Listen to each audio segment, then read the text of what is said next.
Lalu prosedurnya bagaimana? Dengan menentukan variabel dependen dulu yang mengaruhinya, yang mengaruhi faktor atau variabel dependen tadi, lalu memasangkan kedua variabel tersebut ya, X dan Y ya, berpasangan, kemudian kita regresi mungkin dengan SPSS, nanti kita regresi kalau satu variabel dependen dengan independen, nanti namanya regresi sederhana. Tapi kalau satu variabel dependen Y dengan beberapa variabel independen, namanya regresi berganda. Nanti ada contohnya. Ini baru apa namanya istilahnya teorinya dulu ya, teorinya apa, baru minggu depan kita latihan contohnya. Oke ya. Kemudian juga apa, analisis industri ya dengan metode khusus, jadi menghubungkan penjualan perusahaan dengan penjualan industri atau pangsa pasar atau market share. Jadi penjualan perusahaan itu dipengaruhi oleh penjualan apa, perusahaan yang lain ya, atau market leader misalnya. Nah kita termasuk apa, follower, challenger misalnya. Nah kita harus menghitung ya, kita tuh penjualan kita itu relatif terhadap market share berapa misalnya, atau berapa bagian pasar kita ya secara total dari pasar yang ada. Nah, itu harus melihat apa, analisis industri, ya kan. Perusahaan kita berapa, misalnya kita selama ini berapa persennya misalnya, atau dari total apa pasar itu berapa masing-masing perusahaan itu market share-nya. Tentu berdasarkan itu apa ya, relatif tepat ya, karena mungkin masing-masing sudah tahu sebagian sekian persen misalnya dunia otomotif ya, mungkin paling tinggi apa Toyota misalnya ya, kemudian mungkin dengan Daihatsu ya kan, kemudian mungkin yang ketiga apa Honda ya, mungkin gitu ya, yaitu Toyota, Daihatsu, mungkin Honda ya, baru kemudian mungkin Mitsubishi misalnya, contoh seperti itu ya, walau dari Gaikindo misalnya seperti itu. Tapi sekarang sepertinya tidak boleh dipublikasikan ya, dulu pernah ada informasi seperti itu, sehingga kemudian tidak bisa digunakan untuk pengambilan keputusan. Ada dari apa komisi ya, KPP, Komisi Pengawas Persaingan Usaha, tidak boleh mempublikasikan penjualan dari masing-masing perusahaan, sehingga market share-nya tidak tahu, ya kan, dan mereka hanya menggunakan asumsi. Dan itulah menjadi apa kesulitan ya penelitian di Indonesia. Oke, kemudian analisis produk akhir. Nah, jadi forecast penjualan satu produk akan dihubungkan dengan penjualan produk akhir.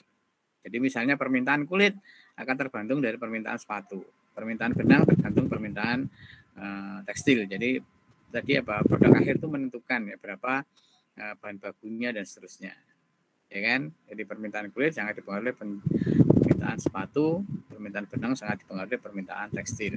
Jadi seperti itu. Jadi prosedurnya bagaimana? Pertama adalah menentukan penjualan produk akhir dulu kan, karena itu yang menjadi awalnya ya. Jadi penjualan produk akhirnya berapa, baru nanti kita ke bahan bakunya, baru ke tenaga kerjanya, baru ke fair pabriknya dan seterusnya. Lalu mengetahui standar pemakaian yang digunakan untuk membuat produk akhir itu tentu penting ya. Jadi misalnya berapa penjualan atau berapa produk yang akan dibuat ya, berdasarkan tadi apa namanya penjualannya, kemudian standarnya berapa. Nah itu kan ada ya.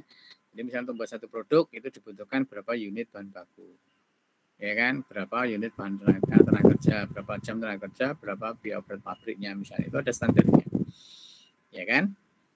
Menentukan proyeksi bagian pasar market share suatu produk ya. Lalu setelah itu baru kita menentukan market share dari perusahaan kita, ya kan. Jadi apa SOP-nya seperti itu. Jadi menentukan penjualan produk akhir dulu, jadi penjualannya berapa, lalu penggunaan tadi ya apa standar ya, mungkin bahan bakunya dan seterusnya, menentukan standar pemakaian produk yang digunakan buat produk akhir, jadi bahan bakunya dan seterusnya, bahan baku, tenaga kerja, biaya overhead. Kemudian yang ketiga adalah menentukan proyeksi bagian pasar dari produk tersebut. Nah jadi langkahnya seperti itu.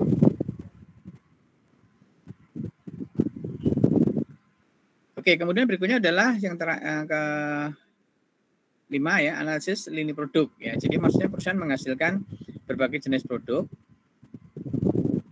harus di-forecast sendiri-sendiri ya, karena jenisnya berbeda. Misalnya kalau perusahaan membuat berbagai macam barang ya, misalnya barang elektronik atau otomotif, ada yang mungkin high tech, ada yang apa namanya tradisional misalnya, tentu harus diproyeksikan sendiri-sendiri karena mereka memang tidak berhubungan misalnya kan.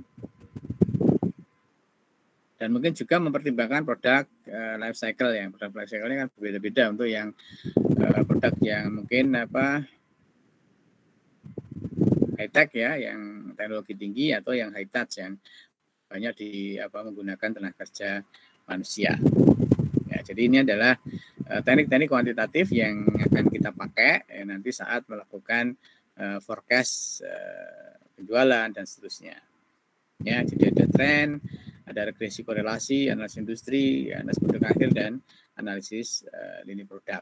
Ya, jadi ini kira-kira yang akan kita pelajari ya minggu depan, dan sekarang adalah pendekatan awal dulu ya. Jadi setelah minggu kemarin kita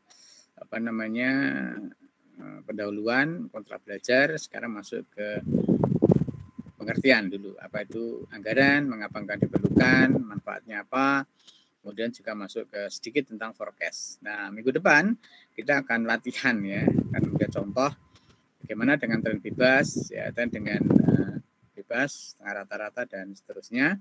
Nah, harapannya Anda juga harus latihan ya, nanti dengan latihan itu akan membuat Anda semakin terampil.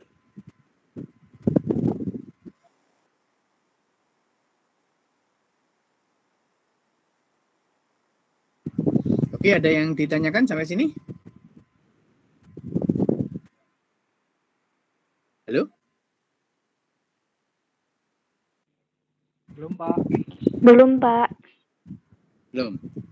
Oke, kalau belum ya, karena ini nanti takutnya sudah 1 jam ya, nanti nanti materi saya kirim sesuai dengan, mungkin yang belum selesai besok ya, nanti kalau yang sudah selesai tadi tentang anggaran itu apa, nanti saya kirim ya untuk minggu ini.